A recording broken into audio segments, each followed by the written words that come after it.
The United States and Israel had launched joint military strikes against Iran. Not a warning, not a sanctions package, not another round of Security Council negotiations. Major combat operations, Donald Trump's own words, aimed at three simultaneous objectives: destroying Iran's nuclear program, decimating its military capacity, and encouraging regime change in Tehran.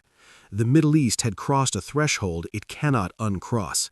And within hours, Canadian Prime Minister Mark Carney was standing before cameras delivering a statement that will define his foreign policy legacy, positioning Canada not on the sidelines of history, but squarely within it. Rewind to the hours before the strikes began.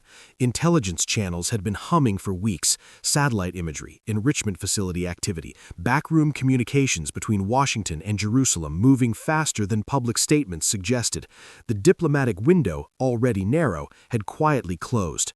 When Trump announced the beginning of operations on February 28th, the language was deliberate and unambiguous. This was not a targeted strike. This was not a symbolic show of force. This was a campaign.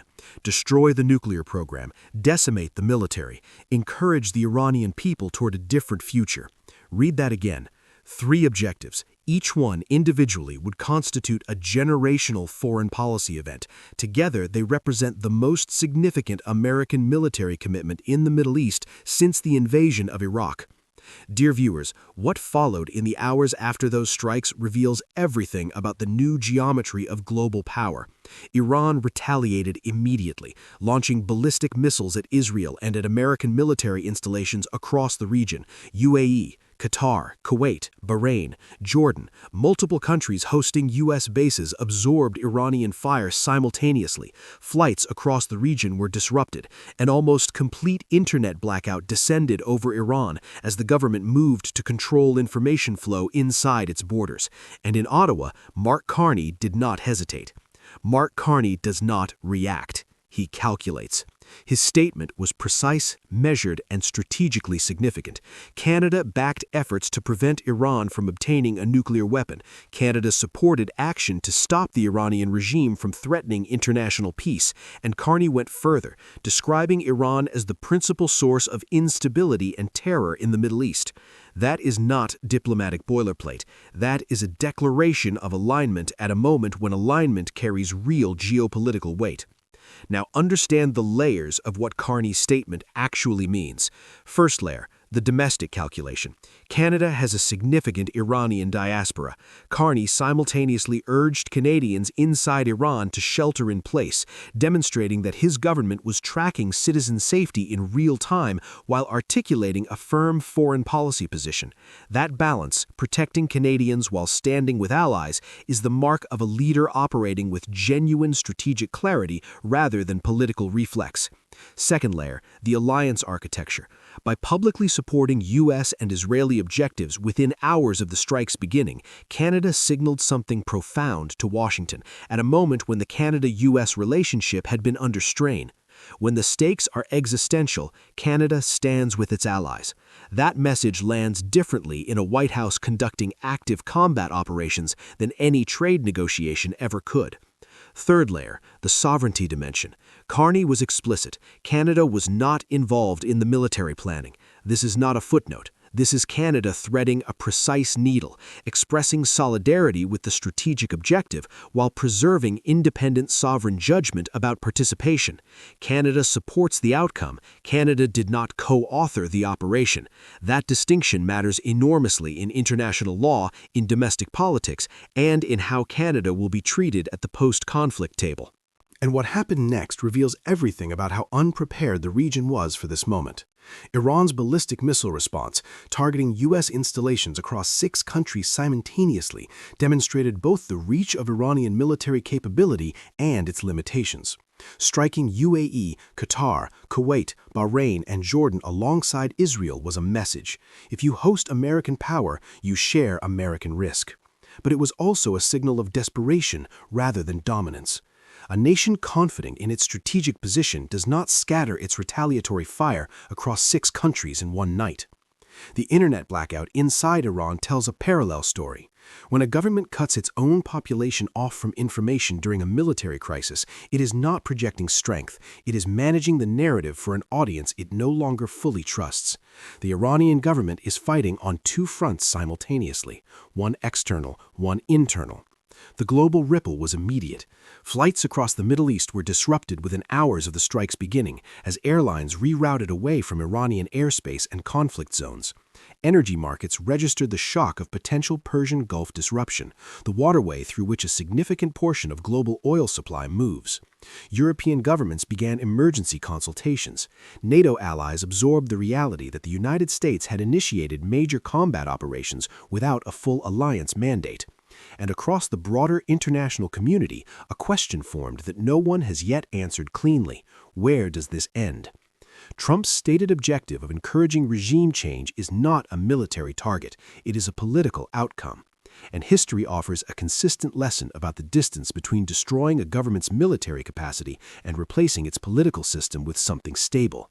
This is not the end of a crisis, this is the opening of one.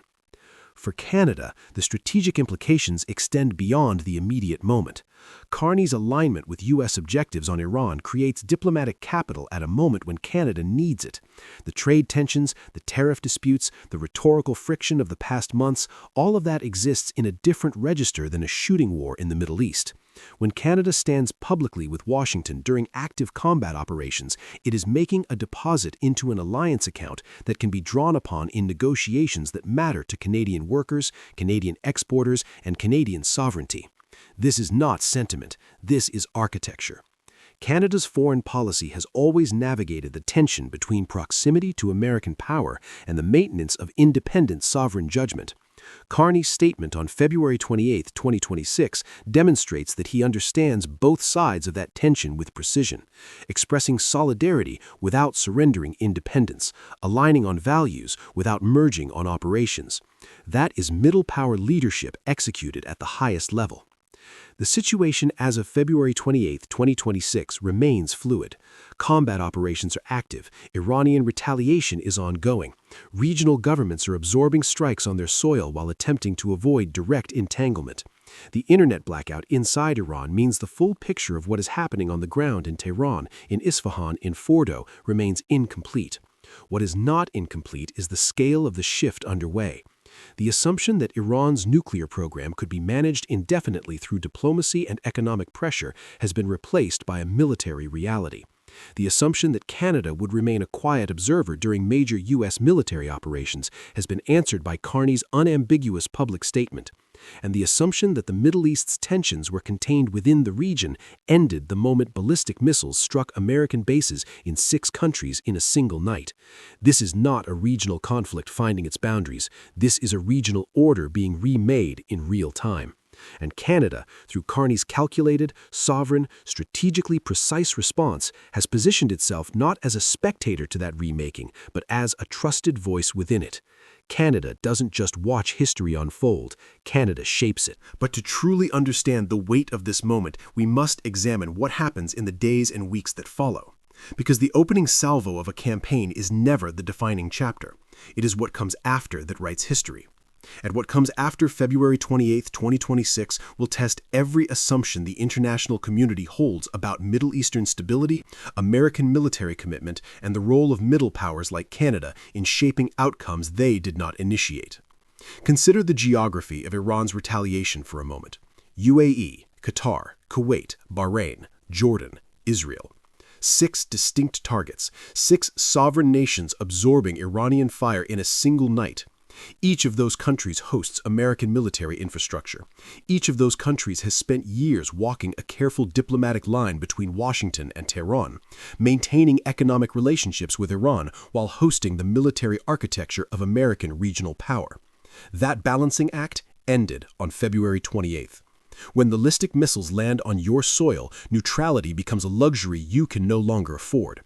These governments now face a binary choice that no amount of diplomatic nuance can soften, and the decisions they make in the coming days will reshape alliance structures across the Gulf that have been stable for decades.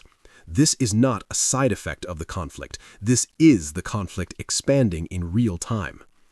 Dear viewers, the internet blackout inside Iran deserves far more attention than it is received in mainstream coverage.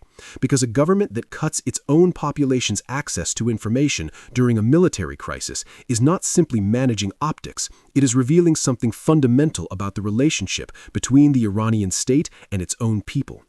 For years, protests inside Iran, from the Green Movement to the women-led uprisings of recent years, have demonstrated that a significant portion of the Iranian population exists in deep tension with its government.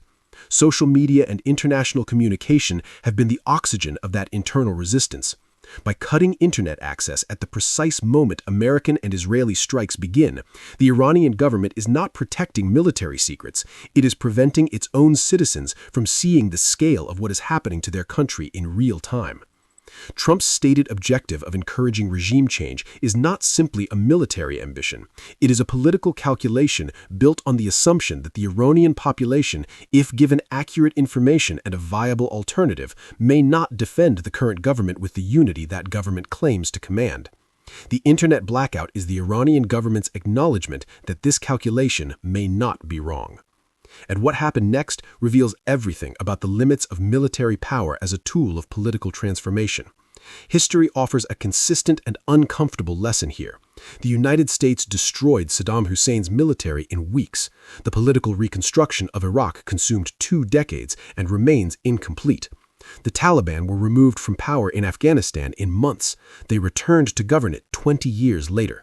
Military dominance and political outcomes are not the same variable, and the distance between them is measured not in missiles, but in the willingness of populations to accept externally imposed change. Iran is not Iraq. It is not Afghanistan. It is a nation of 90 million people with a sophisticated bureaucratic state, a large educated middle class, significant regional networks extending from Lebanon, Syria, Yemen, and Iraq, and a revolutionary guard structure that has survived 40 years of sanctions, isolation, and internal repression. Destroying nuclear facilities is achievable with sufficient air power. Destroying the political architecture of a government that has spent 4 decades embedding itself into every layer of Iranian society is a categorically different problem. This is not pessimism. This is the strategic reality that every honest defense analyst understands and that public statements from Washington have so far declined to fully address. For Canada, this gap between military action and political outcome creates both a responsibility and an opportunity. Carney's statement on February 28th was precisely calibrated, and the calibration matters more than the content.